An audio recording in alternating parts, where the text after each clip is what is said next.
Welcome back with our next guest. Madina Tlostanova is a professor in postcolonial and gender studies at Linköping University. She has written and researched extensively from decolonial and post-Sovietic perspectives. And we have asked Madina to problematize queer archives from different perspectives. And we are very happy to present Madina Tlostanova here today because she's a busy bee. Welcome. Thank you.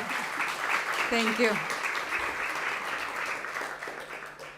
Thank you so much, Pia, for your generous introduction, and thank you for inviting me. I was really excited to come. So when I got the invitation from Pia and the organizers, I was really happy because for me this is a wonderful opportunity to learn something that normally you don't have access to, maybe as somebody being totally in an academic bubble most of the time. So I'm very happy.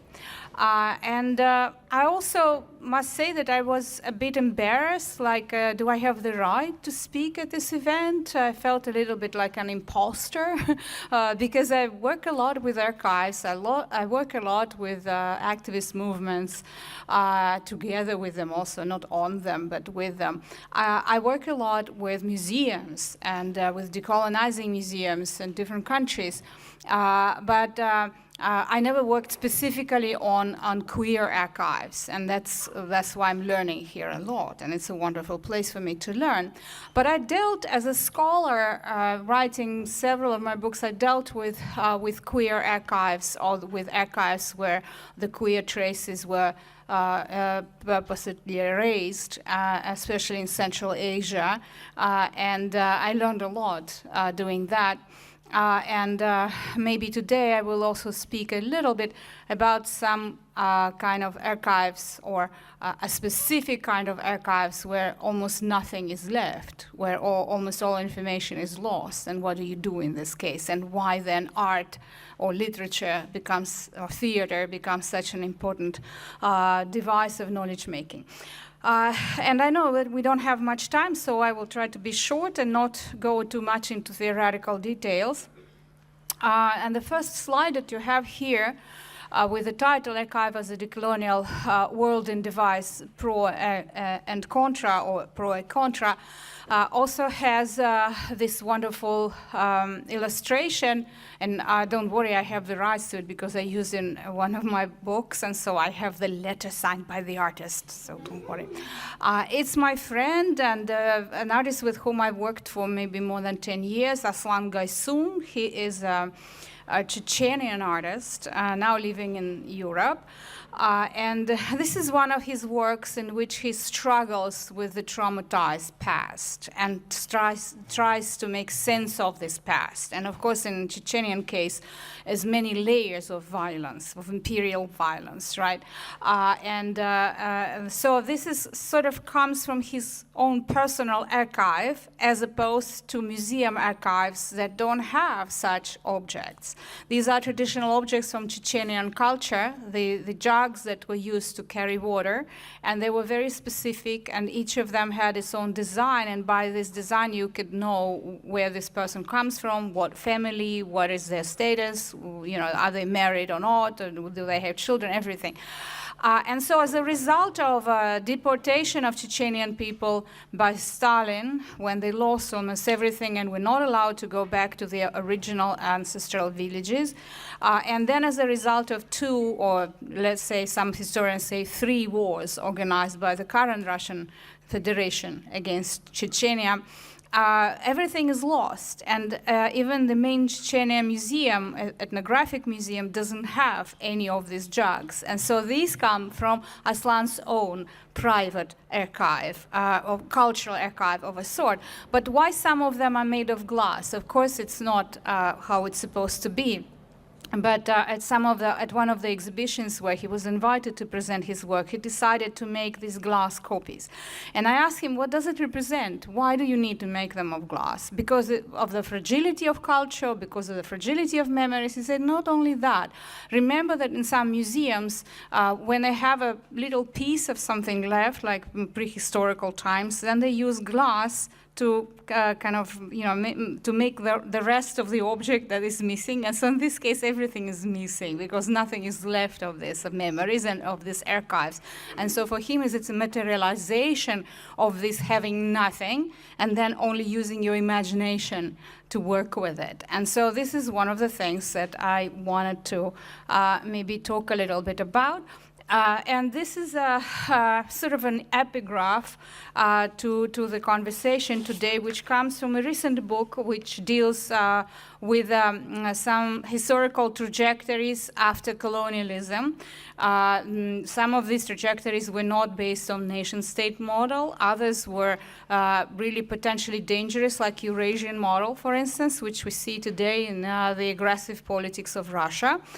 But I like this idea and the way it plays with this sentence, the way it plays and replays and kind of rethinks the temporal relationships, how past connects to the future. These futures that were once imagined but never came to be. Alternatives that might have been and whose unrealized emancipatory potential may now be recognized and reawakened as durable and vital legacies. And I think this is important to have, to keep this perspective and this specific kind of optics when we think about archives and what can we do or cannot do with them. Now, Pia said that I'm usually associated with decolonial option, and I must say, yes, I've had a long history with them. I've been doing this for more than 2 decades. But now I'm more skeptical, maybe because I think that the decolonial gurus, the decolonial canon itself, and people who are associated with it are not sensitive enough to the important political shifts that are taking place today in the world, in the global order.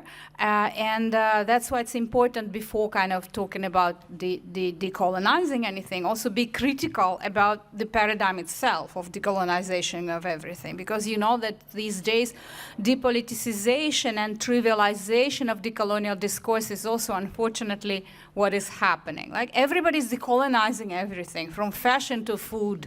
And in most cases, people don't even understand what is meant by that. And they don't have this specific local connection to a context in which decolonial paradigm emerged. And that, of course, explains some of its limitations and some of its also positive features that can take it forward.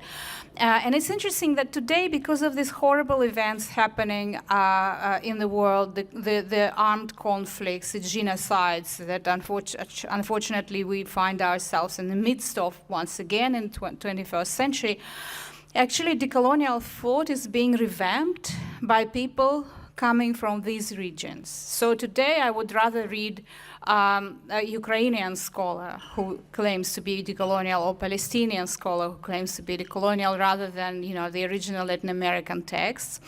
And I think this is also an important shift, because it also changes the archives and the kind of archives we deal with and will be dealing with in the future.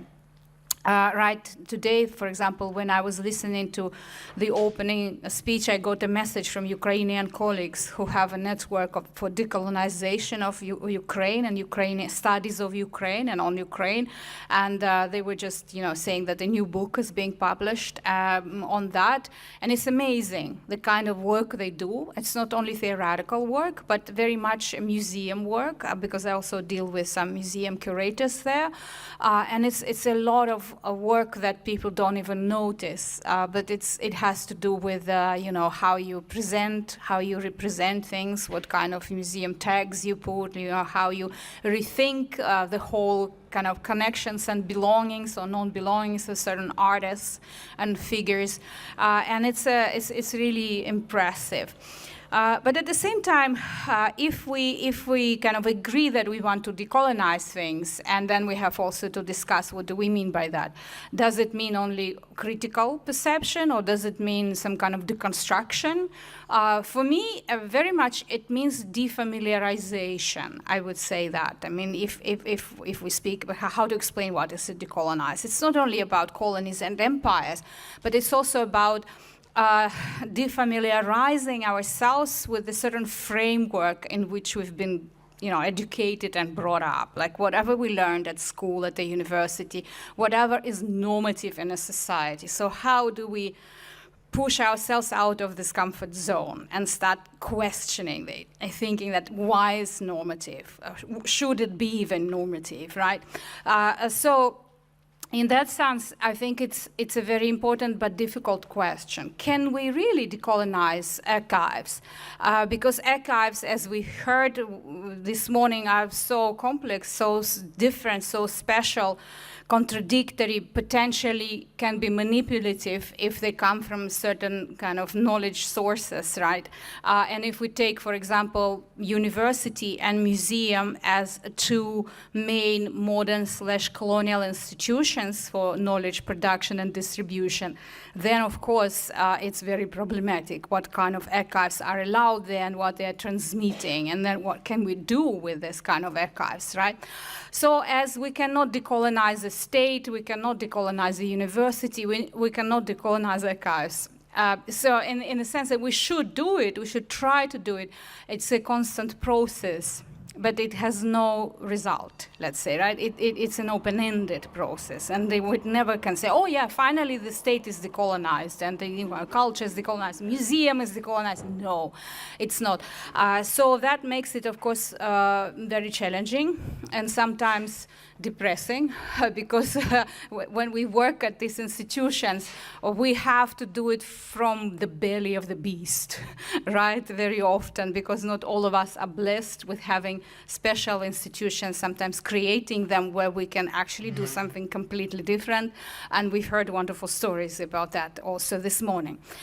And also, of course, it has to do not only with archives as physical things or digital things or stories, but also with decolonizing memories and ways to problematize and dismantle coloniality of memory as a very effective mechanism, a violent instrument of Euromodernity. As a specific anti-epistemic system that controls people through imposing certain ways of remembering on them, right? And we all know this very well, of course. And coloniality of memory is one of the central concepts of the colonial option, around which many works are based, including artistic works, including exhibitions, including museum collections also, because it has to do with this brainwashing mechanism on anger, and on negativism. And that's why I love the term that was introduced by a Colombian queer artist and cultural theorist, Adolfo Alban, which is re-existence.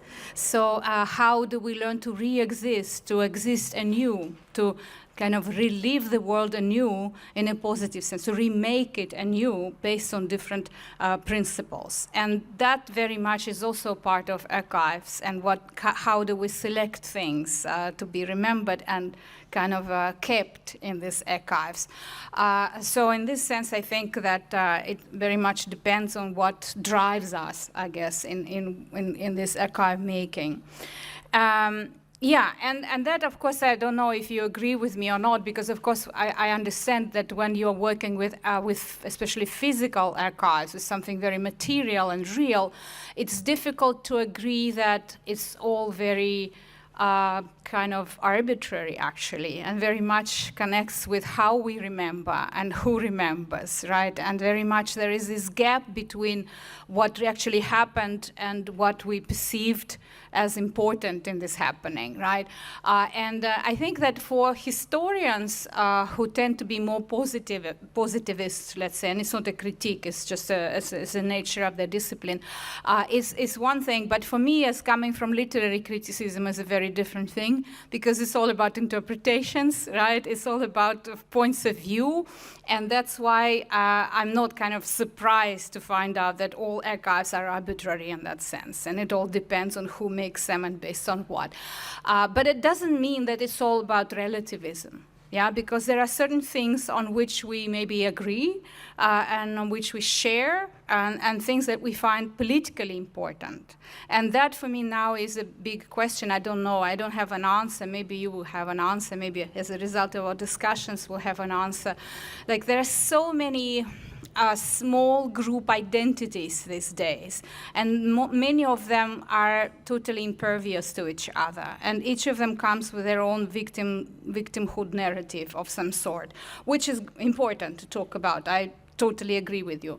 But I think that if we stop at that, if we don't hear each other's stories, let's say, and narratives, if we have no interest in other archives also, and there is no transversal connection of some kind of dialogue, then it's pretty pointless, you know, in the end, because it will be like the modernity still will use its device of divide and rule, and we will be all stuck in our smaller narratives and smaller archives. So I don't know, maybe you disagree with me, but I think it is crucial these days to find these points of convergence and what is at stake for most humans, let's say, with all our differences, with all the things that we disagree on. And I mean, for me, it's increasingly the questions of the so-called Anthropocene. Of course, I don't like the term because it's very Eurocentric, but I mean, the questions that are connected with this survival of the planet with different species, including human species also. And at the same time, I mean, this problematic has a very clear colonial and imperial dimension and a racist dimension, also racial, let's say, right? Which is usually not noticed in most of kind of new materialistic discussions. So that, for me, allows to bring different critical voices, including decolonial voices and also others, and queer voices for sure, into this conversation. And I feel that sometimes it's lacking, at least in academia, in academic discourse. I notice that in artistic discourse is not the case, because I deal with many artists, as I said, in former socialist countries, in Georgia, in Central Asia, in other places. And I see that artists with their specific frameworks and ways of making sense of the world, let's say, they are able to meet this, you know, they are able to bridge these gaps better, sometimes through images, through symbols, through metaphors, through something, you know, that the academic discourse is not always able to do. And for this reason, I think that the future actually is in their hands. Of course, when we speak about these pasts that are forgotten or archives that are lost, it's important maybe to still remember the anti-colonial theorists like Frantz Fanon, who was talking about the mortgaged future, meaning precisely that if you don't know the past, or if your past was censored, if you were forced to remember things in a certain way, including a very maybe negative image of yourself in the dominant culture, then of course the future is mortgaged. And this memory censorship and self-censorship is something that unfortunately goes on until now, until today, yeah. Since, again, I mean, I mostly work with traumatic experiences and violent experiences that are associated with the so-called former Soviet countries, of Soviet colonies, I should say. There, of course, this issue becomes even more complicated because even if you can get to archives, you cannot trust them. Most of the archives that are there, I mean, then you cannot take them seriously. So the only way you could get information was through oral histories, through people, through talking with different people. And unfortunately, it's now too late. And many of them are dying, and there is no way. Sometimes there is this break in the texture of different experiences. So people do have to start from scratch. Some of the issues that I worked on myself, for example, something connected with the Bachar dancing tradition in Central Asia that I wanted to write about, because there was a wonderful theater performance in Tashkent that was made in the early 90s, I think, based on this tradition, on rethinking it, of gender roles and transgender roles, And it's practically impossible to find anything on that because there were several kind of waves of imperial censorship and then Soviet censorship of that. And so there is nothing left except maybe some fiction or some kind of bits and pieces of that. And it's really interesting because then it somehow kind of leaks, let's say, into normative culture, national culture, because this Bachar dancing was used in order to kind of invent or reinvent the national Uzbek dance. But it was used by women, or it was kind of, the women was supposed to dance that way, although originally it wasn't in that. So it's very interesting, but none of this is discussed, and none of this kind of, nobody writes about that in any coherent way, except in that theater performance where they made some research. And so it's when I kind of found that out, I was at first very much shocked, because it was like, okay, there is no way you can find this information. And then I started reading a lot of post-colonial writers, anti-colonial writers of the 60s and 70s, and then decolonial indigenous writers especially, who say that, yeah, there are cases when nothing is left, and then you have to use your imagination. And don't dismiss imagination as something, it's not serious. No, it's political imagination. It's politically imagining alternatives, and also politically thinking about the past and feeling it like Aslan did with these jugs, right? So inventing something that is no longer there, and working with this when it's impossible to do something else. And that's why I have this thing here written, no mialis for mankurts. And this is a clash of two different traditions. Mial is a white magic, so-called, like a positive magic, let's say, in Caribbean culture, in Jamaica. And it's very generative. It's very much based on worlding. It's very much based on regeneration.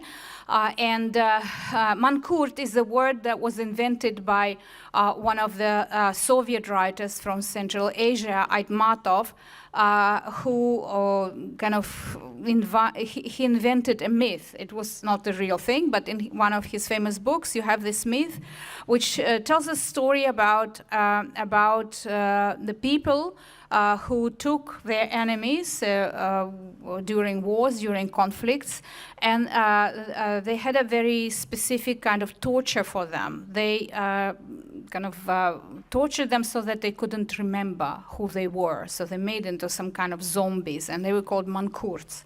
And that was the worst thing, not to lose your life, but to lose your memory, to lose your connection with who you are and where you come from. And one of the characters who goes through that procedure, he kills his own mother, although she comes and she urges him to remember, but he can't. So it's interesting that in Caribbean tradition, there is this mialism as a way of making magic and revamping this alternative archive, an alternative way of thinking and living, while in this Soviet Central Asian case, no, the mankurts are like that. You cannot bring them back to memories and bring them back to normal connection with other generations and their ancestors and all that. So that is also a very important issue, I think, and it very much puts us into this context, because all of what we're discussing should be contextualized. It's very different in different parts of the world and different trajectories and local histories, and that also needs to be taken into account. Okay, that we discussed. Yeah, and in connection with that, I wanted to maybe mention this.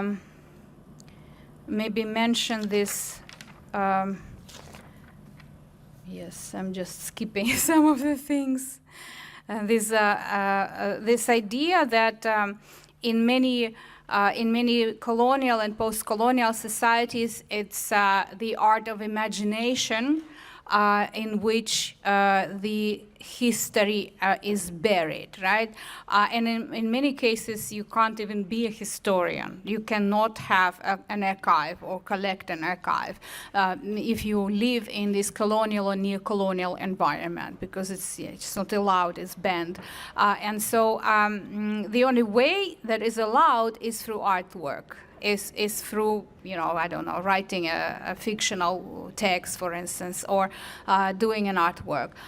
I think that this is something that also is increasingly frequent in these no longer post-Soviet spaces, and also in many neo-colonial spaces that are going through similar censorship. Let me find the slide. Okay. Yeah. Yes, this Ariela Azoulay, who writes a lot about history and archives, as you might know, she suggests that archive is a product of empire which manufactures the past as the past and helps legitimating power in the present and cut off the past from any possibilities of political, social, or cultural effects. And that, to me, also, we can continue this and say that decolonizing archives then would mean something completely opposite, right? To unarchive and open up the past for the dead and for the living. Again, in this case, imagination becomes a very important tool, making recursion possible and leading to a different archaeology, which is not embodied in dusty documents and files and not packaged in storerooms. In a sense, it is an archaeology flourishing in the minds of these imagining subjects and their almost telepathic connections sometimes with the channels of the past, and with when they're trying to recreate these embodied memories, And another maybe dimension of this, and then we wind up, is this idea of species memory. Yeah, the species memory that was suggested by Birgit Kaiser and Catherine Tiller recently when they were reading and trying to engage with the work by Sylvia Winter. Caribbean philosopher, really interesting, and also a writer, playwright. So they come with this idea of species memory, and I think it's their way of trying to get out of these limitations of standpoint critique and identity politics. Yes, I know, yeah. I think that this additional dimension is also a good way of making an archive, right? So what could be species memories, not only human species, but also other species, and how it can help us to use the archive to imagine a different future, or to make our worlding otherwise, to make this process of worlding otherwise. So in that sense, I think that it's important that archives actually can be very positive. We shouldn't always criticize archives. They can also be a starting point in this re-existence and this reimagining and this worlding otherwise process. And of course, it is connected with the constant decolonial work of remembering, healing the colonial wounds and traumas, and this can continue and should continue, but always towards the overcoming of the powerlessness of coloniality. And as we were told not to use any images from internet, again, I will maybe use only one image for which I have. The permission, not this one, this one.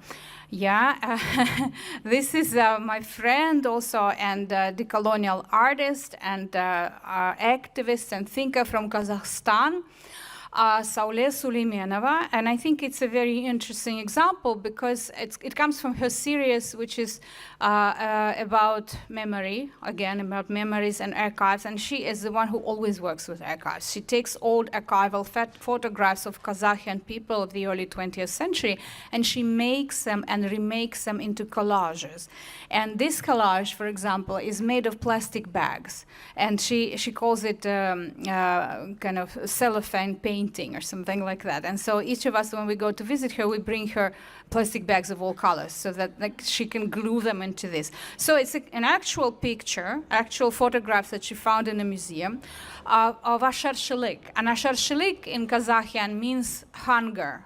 And it's about famine organized by the Soviets in the early 30s when about 2 million people died of hunger, those who could not escape to China. But many of them did, right? And so this shows this exodus of people who are dying of hunger, basically, and don't want to go to collective farms. It's interesting that when she made an exhibition about this residual memory, and I like the word residual, like the plastic bags are residual because they stay in nature forever. But memory is also residual, and she claims that it stays no matter what, and somebody will remember. And so I love it that in the exhibition we had all of these pictures or collages, but there was also food there that was like offered to these people symbolically who died because they didn't have enough to eat. So there's always this interplay of reality, of really physical, affective objects and things with memories and with this working of these photographs. And I once talked to her and she said, I don't trust archives. And I said, oh, okay, so do I. So we agreed that we are skeptical about official archives, but we're interested in those archives that are not even sometimes considered as archives. You know, like you look at an old photograph and you're interested not in what was depicted there, but what is not there. For example, what is missing, or some strange gaze of someone, you know, something that is, you sense the presence of it, but is not physically there. So this is what creates the texture of memory to me, and what recreates that kind of difficulty and complexity of the world and people's lives and tragedies and traumas. And I'm sorry, I talk too much. Thank you.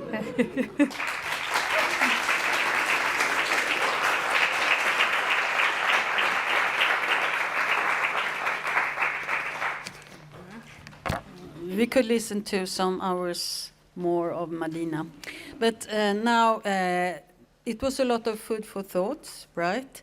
So let's start up discussions around your tables and for like 5 minutes, and then you can come back with your comments and reflections or questions to Madina. Yeah, go on.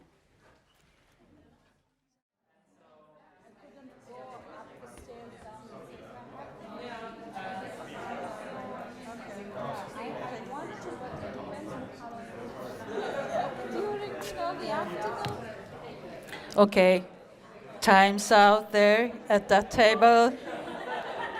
Time's out.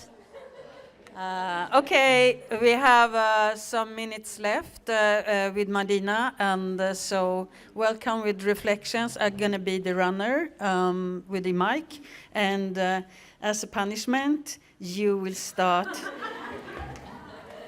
Who's taking the mic? Yeah, I don't know if I will have... Talk in the mic. Yes, I shall. Thank you. Thank you very much, Madina. This was very insightful. I'll start by speaking from my perspective. It was very important to hear a lot of the terms and the perspectives and thoughts that you brought in this room today. For me, it felt very, good in my heart.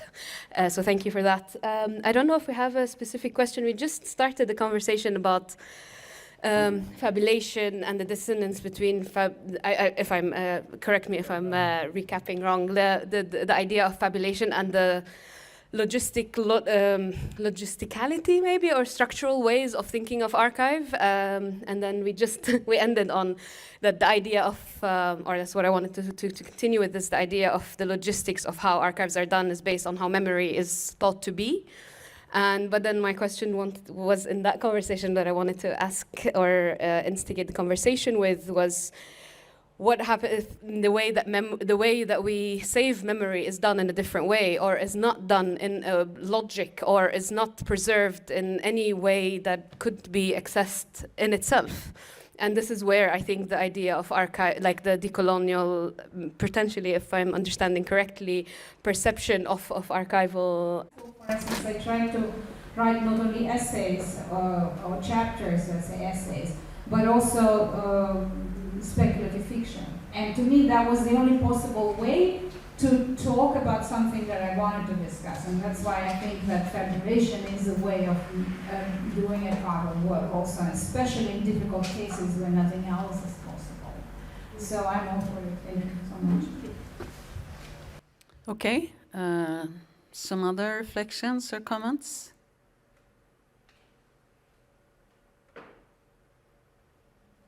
Yes, I just give the microphone to Tone.